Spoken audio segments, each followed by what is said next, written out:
Hello and welcome to another episode of Healing from the Mess with me, your host, Lizzie. Um, so a lot's happened.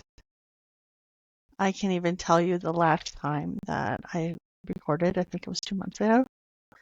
And it was shortly after that episode that spring break started. And the Tuesday, my husband had open heart surgery. He had triple bypass. So I spent a month taking care of him, making sure he's okay. Didn't come prepared with notes just because I don't know if I don't know. Maybe I should grab them, huh? You probably want to hear what's been going on the mom front. So I'll be all right. I'm back. Um. Oh goodness. So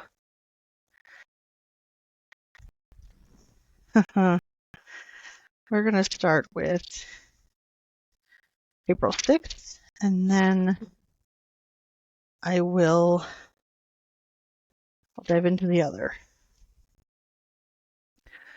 So April 6th, I got a text from my mom from Sherry. It said, I miss you. I miss the boys. I was wrong. I messed up. I hurt you, me, and our hearts. You are the best person that entered my life. I pray for our hearts to heal from me and the pain I caused. I miss you. I miss the boys. I was wrong. I sinned against you and God. I did the wrong thing. I regret it and I'm sorry for all the pain I've caused.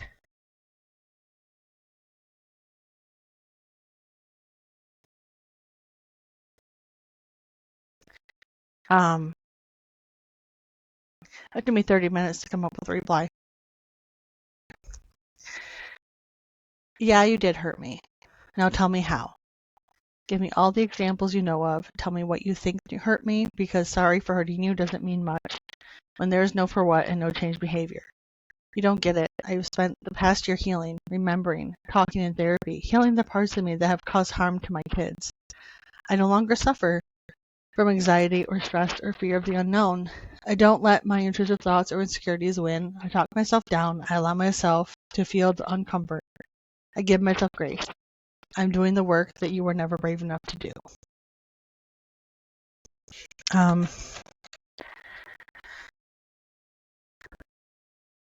I waited 30 days and there was not a response. There wasn't even anything. It was just silence for 30 days. And I didn't do it on purpose on day 30, honestly. I just kind of felt like I had more to say, so I did. This is where I wrote exactly 30 days. Oh, actually, let me read you the letter I wrote, because this is like the second. This is the final draft. This is a rough draft. And it was after seeing my therapist on the 1st of May, and she had told me to write her a letter. Let me tell you all the truth that I now know. I know my dad never thought it was sneaking out of the house when I was a teenager. I know you didn't ask to wait for me to graduate college. I know my dad was a sensitive person who was sentimental. He kept your letters. He made mixtapes. I know you put my brother and I in on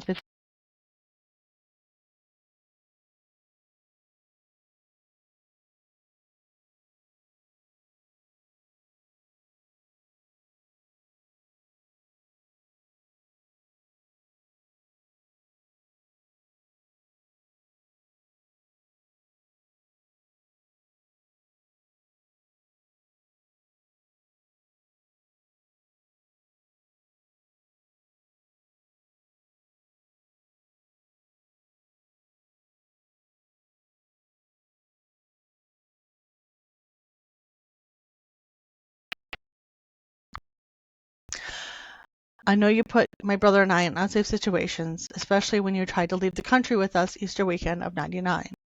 I know my dad loves me and tried his best. I know that your husband has not cheated on you and he hasn't stolen from you.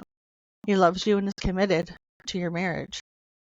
I know that you have lied to me about my dad and your second husband and your now husband. I no longer trust you. I don't think you know what the truth is anymore. You choose to stay the same. You could change. You could help. You could accept responsibility for all that you have done. I accept that you may never change. I know that you make yourself out to be the victim. I want a real and mature relationship with you. I accept that it is not possible. There is no mutual respect, no honesty, and no trust. There is no changed behavior on your end. I know who I am. I like who I am. I'm doing the hard work of healing. I'm learning more about myself every day. My heart hurts to walk away from you, but it is necessary for me to be who I am growing into to be the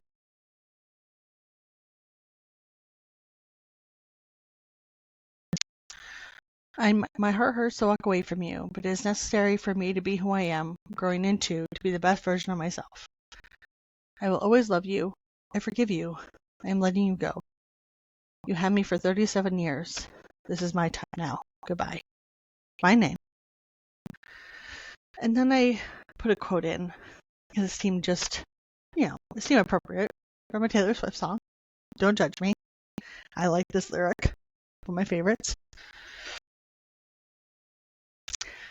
Band-Aids don't fix bullet holes. You say sorry just for show. If you live like that, you live with ghosts. If you love like that, blood runs cold. That's the second draft. I will not read the first draft. That was very angry. But this is the draft I sent her. Exactly a month after hearing nothing from her. I don't know if you will ever comprehend the amount of damage you caused.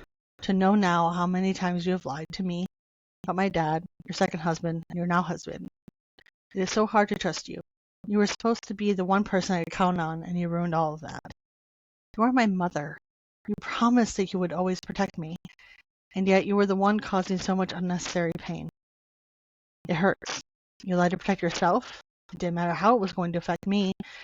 And when you tried to leave the country with my brother and I Easter weekend of '99, you put us in so much danger. Did you even think about that? Heck, you even lied about telling to wait until I was out of college. You just didn't want me to leave you. You acted in selfish ways that benefited you. Honestly, I have found forgiveness for you. I just don't know if I can ever trust you again with anything, including my kids. I will always love you. I just don't know if I will ever be able to let you into our lives again. I kind of wish I would have sent the other one, but that's fine. So 3 days go by, and she sends me this. I'm sorry. ... I think about that day at the airport, and I thank God he kept us safe and how it all could have went so wrong and bad. I'm thankful to mental institution, which she went to over 10 years after this incident happened, and the help they provided for me. My mind was so messed up so bad for so long. No, I miss you and each one of the boys. Of course, me, being me, went, it is still messed up. I didn't mean was, it still is. Okay, this one's hard. I have to read it to you off my phone because I didn't write it in a journal.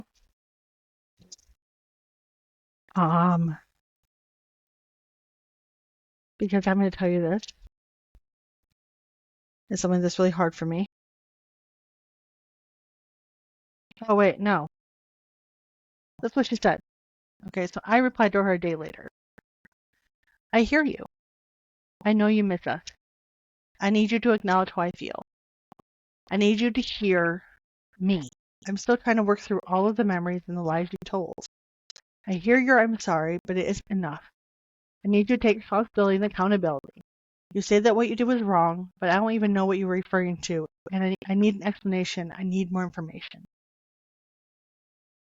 The next day was Mother's Day. My youngest wanted to go into town to see my best friend, and her kittens. So we did. And it was good. We had a good time with her and the kittens, and she had to go to work, so we spent time with her mom and with her son.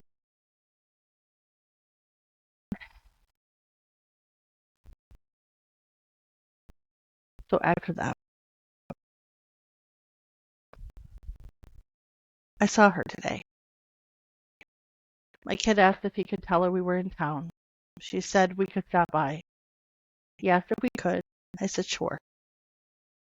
We stayed for an hour. It felt so weird being in her house. I wanted to leave and I wanted to stay. As soon as we stepped outside, I felt different, free, like I was holding my breath before, but now there was air in the room. She talked about herself the entire time, asked about my other kids a few times. Her husband kept thanking me for stopping by and told me that I'd better do it again. I know he lives in hell, but that's his choice.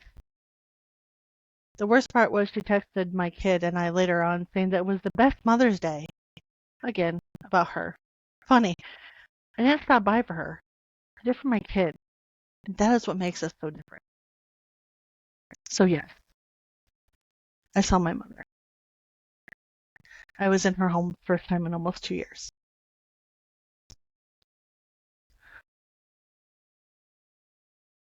I barely looked at her.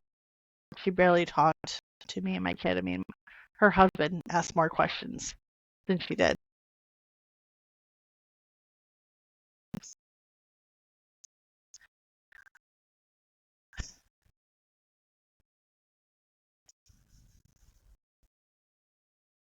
I just, I couldn't believe.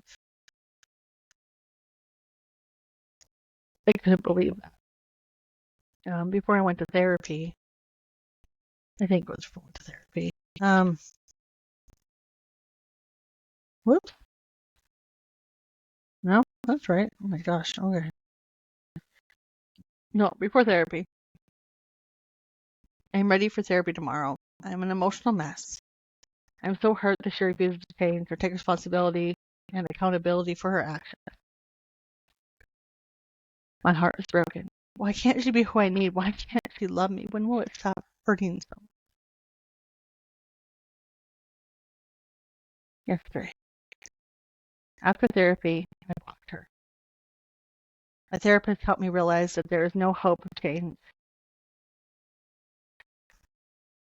She refuses to take accountability for her actions. She will no longer have access to me or my youngest child. She sure doesn't have access to my other two. I will be grieving for a while. I will be able to move forward and continue to create a beautiful life for myself and my family. I am a motherless daughter. All I ever wanted was a mother's love. I will give myself what she never could: unconditional love and honesty. I blocked her before I went to bed last night and deleted her out of my phone. And this morning, I blocked her and deleted her out of my youngest phone.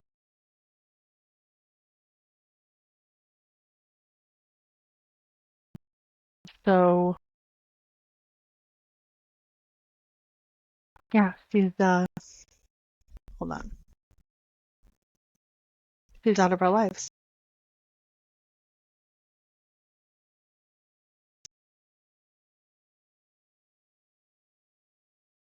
And I'm not going back.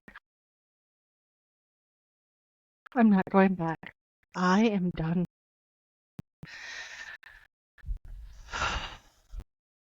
I deserve so much more. So do my kids, and it's not fair to have someone in our lives who doesn't care about us, who only cares about how a relationship with us makes her look. So I'm not going back. I'm free. And please don't get it twisted and think that I'm okay. I will be, but I have to grieve what will never be. And that's going to take time. But I'm continuing to do the work. I'm doing a workshop on the mother wound. I'm taking care of myself. I'm reading again. It'll be okay. I just wanted to update you because I know it's been 2 months and a lot has happened in those 2 months.